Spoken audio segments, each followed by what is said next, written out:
What's up, y'all? It's your girl, Nicole and Gray, to be clear, hashtag the gray area, and it is Friday. So, you know what day it is. It's Fight Me Friday. So what we waiting on? Let's get straight to the business.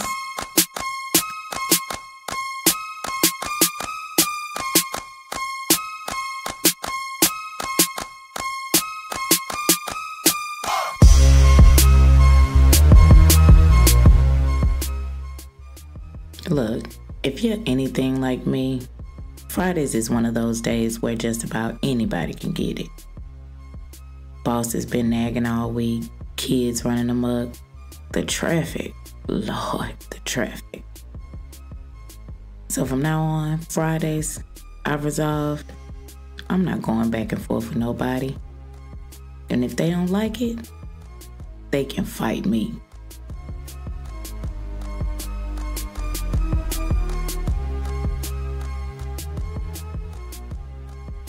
Any of y'all ever felt like that? Hell, that's me every Friday. So, we may as well get to the business. It's Fight Me Friday.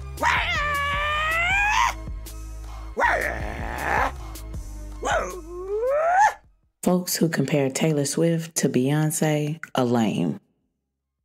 They're hardly ever true music lovers. Mainly bandwagon Bettys who found their most recent resting place amongst the Bey Hive. Yeah, I said it. Know what you gonna do? Fight me?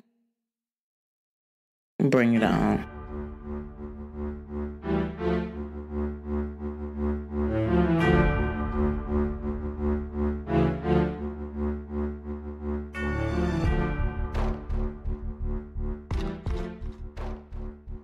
Now, I will admit that it was unfortunate and a bit comical that Swift followed through with her plans for this year's Billboard Music Awards performance of her hit single Me, where she brought on stage a live marching band just 2 weeks after Beyonce's release of Homecoming.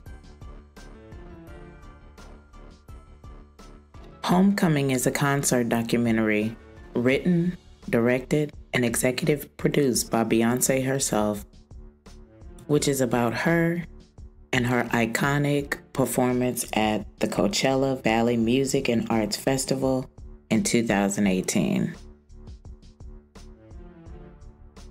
In the documentary, Beyonce details her preparation and performance at the iconic music festival, which debuted in 1999 and is more affectionately known simply as Coachella. Beyonce's 2018 performance at Coachella marked the first time that a Black woman had headlined the event. So naturally, immediately following its release, Homecoming claimed its place in pop culture history. The documentary, as reflective of Beyonce's Coachella performance, paid homage to HBCU bands, sororities, and fraternities. Beyonce's performance featured musicians, dancers, and steppers whose choreography was arranged to resemble students in HBCU's marching bands and fraternities. The nearly instantly iconic documentary made viral the images of Beyonce on stage with the band members dressed in pink uniforms made to resemble a college band. With that in mind, Swift and those in her camp should have recognized the comparisons that would be drawn between her performance at this year's Billboard Awards, where she performed with a marching band, and you guessed it, pink uniforms, to that of Beyonce's performance at Coachella. Now, my bets are that the comparison was not lost on Swift and her camp, as for all artists, all press is good press. But for this move, Swift was ragged pretty hard. In sounding the alarm for plagiarism, the Daily Dot said, Taylor Swift's Beyonce ripoff wasn't just blatant, it was hurtful. CNN said some might call the performance derivative or worse.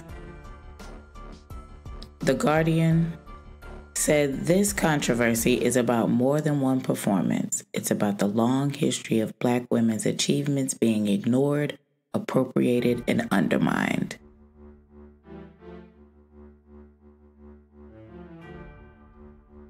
Now, as unfortunate as I feel the move was, I can't jump on the bandwagon with those who compare Beyonce and Taylor Swift and make the argument that Swift is somehow misappropriating Black culture. To me, Swift's Billboard performance was more cringeworthy, kind of the way that Lainey Gossip described it when it wrote, "It's like two people wearing the same outfit a week apart. If you were planning on a certain look, but someone else happened to be in that same look before you, if you had resources, would you come out a few days later in the same look?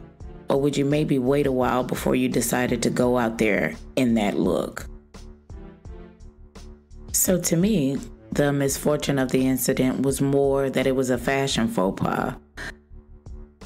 Because as Swift's fans were quick to point out, it wasn't her first time performing with a live marching band. In fact, Swift performed with a marching band for her 2009 tour of her Fearless album, nearly a decade before Beyonce's Coachella performance. Okay, now wait a minute. Hands down, Bey Hive. This is in no way an indictment on the Queen Bee. In fact, Beyonce has shunned the negative comparisons since they started.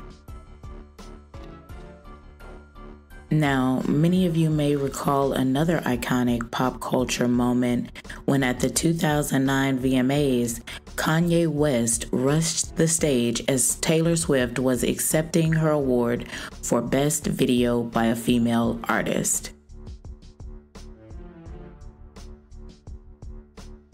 While Swift was accepting her award, Kanye West sprung from the front row and said now famously, "Yo, Taylor, I'm really happy for you. I'm gonna let you finish.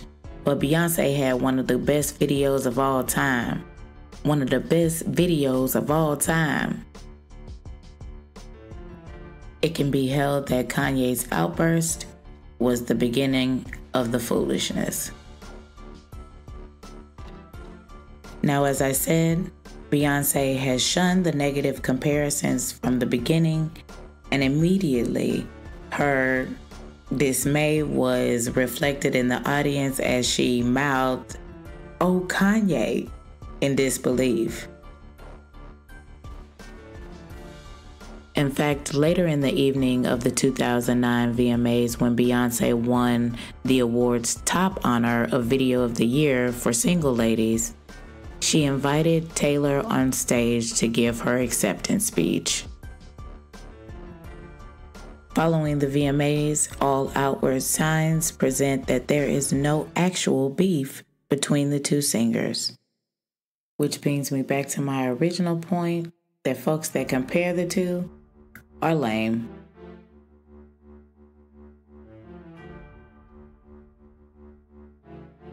Because as you see, 2 weeks ago, Taylor Swift released her 7th studio album entitled Lover, which made its debut at #1 on the Billboard 200 album charts. In fact, Lover is Swift's 6th album to debut at the top of the charts.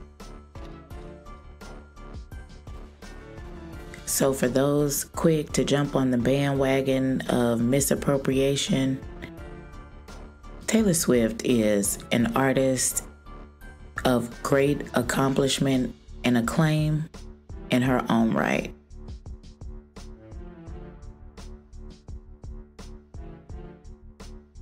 The overwhelming success of Swift's recent album should underscore the fact that there should be no comparison between the two artists. One's a badass, and the other one is also a badass. Because not only did Swift's album debut at #1 on Billboard's Hot 200 Albums chart, it has risen to #1 on Billboard's Hot 100 Songwriters chart as well. This marks the first time that Swift has topped the Songwriters chart thanks to 3 songs off of her current album, including Me, the single she performed at the Billboard Music Awards.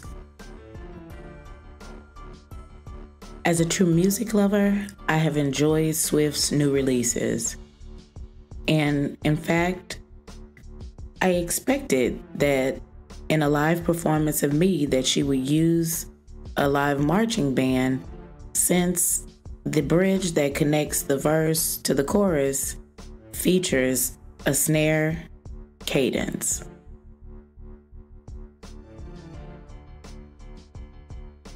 In my opinion, Swift's use of a snare cadence for the bridge was genius. Because hell, I've never gotten so hype off of a pop song as I have Me. Because when that cadence comes in and the chorus drops, it bangs.